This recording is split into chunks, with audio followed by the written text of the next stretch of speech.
Hello guys, in this video we are going to talk about how to see Spotify Wrapped 2024.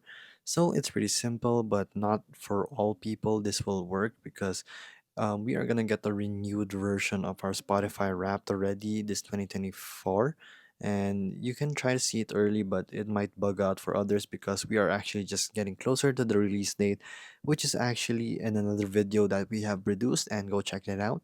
So right here, all you have to do is go to your Safari browser and search for Spotify Wrapped 2024. From there, you wanna just click the first link and it will bring you to your Spotify Wrapped 2024, but it's actually just loading, so that means it's still in progress and there hasn't been any new progress yet, so you'll just have to wait for it to be released. But you can actually check it out already in your browser. If it works for you, go ahead and comment down below if it works.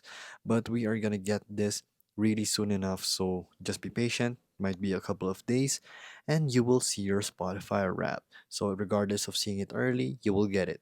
So there you go guys. If this video was helpful, please hit the like button and don't forget to subscribe.